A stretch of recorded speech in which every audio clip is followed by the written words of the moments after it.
അടുപ്പിച്ച് തോരാതെ പെയ്ത മഴയും പവർ കട്ടൊക്കെ കാരണം ഒരുപാട് ദിവസമായി നമ്മളൊന്ന് പുറത്തോട്ടൊന്ന് പോയിട്ട്. ഇന്നെന്തായാലും നല്ലൊരു കാലാവസ്ഥയാണ്. രാവിലെ തന്നെ നല്ല പോലെ വെയിലുണ്ടായിരുന്നു. മഴച്ചാറ്റിൽ പോലും ഇല്ലാതെ നല്ല പോലെ വെയിലടിച്ചൊരു ദിവസമായിരുന്നു ഇന്ന്. അടുത്ത മഴ തുടങ്ങുന്നതിന് മുന്നേ നമുക്കെന്തായാലും പുറത്തൊന്ന് പോയി ചുറ്റിക്കറങ്ങിയിട്ട് വരാം. നമ്മൾ രണ്ടുപേരും കൂടെ പുറത്ത് പോയി ഡിന്നർ കഴിക്കാം എന്നാണ് പ്ലാൻ ചെയ്തിരിക്കുന്നത്. ഞാൻ നേരത്തെ തന്നെ റെഡി ആയിട്ടുണ്ട്. മേക്കപ്പ് എല്ലാം ആദ്യമേ തന്നെ കഴിഞ്ഞു.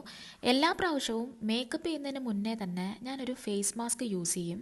നമ്മൾ യൂസ് ചെയ്യുന്ന മേക്കപ്പ് നമ്മുടെ സ്കിന്നുമായിട്ട് നല്ലപോലെ ഒന്ന് ബ്ലെൻഡായി വരണമെങ്കിൽ നമ്മുടെ സ്കിന്ന് നല്ല സ്മൂത്ത് ആയിരിക്കണം. അങ്ങനെ ഒരു സ്മൂത്ത് ടെക്സ്ചർ കിട്ടാൻ വേണ്ടിയാണ് ഞാൻ എപ്പോഴും ഫേസ് മാസ്ക് യൂസ് ചെയ്യുന്നത്. ഒരു 2 ആഴ്ച കൊണ്ട് ഞാൻ പുതിയൊരു ഫേസ് മാസ്ക് ട്രൈ ചെയ്ത് നോക്കുന്നുണ്ട്. എൻ്റെ സ്കിന്നിനെ നല്ലപോലെ സ്മൂത്ത് ആക്കുന്നുണ്ട്. അതുമാത്രമല്ല മേക്കപ്പ് ചെയ്യുമ്പോൾ അത് നല്ലപോലെ ബ്ലെൻഡ് ആവുന്നുണ്ട്. ആ പ്രോഡക്റ്റ് ഞാൻ നിങ്ങൾക്കൊന്ന് പരിചയപ്പെടുത്തി തരാം. ബിറ്റ്യൂൺ ഓർഗാനിക്സിൻ്റെ ബോഡി മാസ്കാണിത്.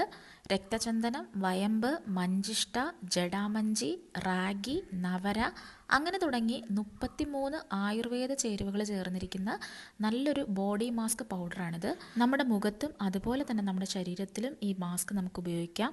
എല്ലാ സ്കിൻ ടൈപ്പുകാർക്കും ഇത് ഒരുപോലെ യൂസ് ചെയ്യാവുന്നതാണ്. ഒരു ബൗളിലേക്ക് 2 ടേബിൾ സ്പൂൺ പൗഡർ എടുക്കാം. അതിലേക്ക് വെള്ളമോ റോസ് വാട്ടറോ യൂസ് ചെയ്ത് നമുക്കിതുപോലെ ഒന്ന് മിക്സ് ചെയ്തെടുക്കാം. ഞാനിവിടെ പാലാണ് യൂസ് ചെയ്തിരിക്കുന്നത്. ഫേസ് നല്ലപോലെ ക്ലെൻസ് ചെയ്തതിന് ശേഷം നമുക്ക് ഈ ഫേസ് പാക്ക് ഫേസിലേക്കൊന്ന് അപ്ലൈ ചെയ്ത് കൊടുക്കാം. സ്കിന്നിലേക്ക് ഇതൊന്ന് അബ്സോർബ് ആകുമ്പോൾ തന്നെ വളരെ ജെൻറ്റിലായിട്ടുള്ളൊരു മസാജ് കൊടുത്ത് തന്നെ ഈ ഫേസ് പാക്ക് റിമൂവ് ആക്കുക. സ്ഥിരമായി യൂസ് ചെയ്താൽ നമ്മുടെ സ്കിന്നിന് നല്ലൊരു ഗ്ലോ കിട്ടാൻ സഹായിക്കുന്ന നല്ലൊരു ആയുർവേദിക് പ്രോഡക്റ്റാണിത്. ഈ പ്രോഡക്റ്റ് വാങ്ങാനായിട്ടുള്ള ഡീറ്റെയിൽസ് എല്ലാം ഞാൻ ഡിസ്ക്രിപ്ഷനിൽ കൊടുത്തേക്കാം. പ്രോഡക്റ്റ് ഞാൻ ടാഗ് ചെയ്തും കൊടുത്തിട്ടുണ്ട്. തീർച്ചയായിട്ടും നിങ്ങൾ ഒരു തവണയെങ്കിലും വാങ്ങി യൂസ് ചെയ്ത് നോക്കണം. അങ്ങനെ നമ്മൾ രണ്ടുപേരും റെഡി ആയിട്ടുണ്ട്. ഇനി നമുക്ക് നേരെ ഡിന്നർ കഴിക്കാനായിട്ട് പോവാം.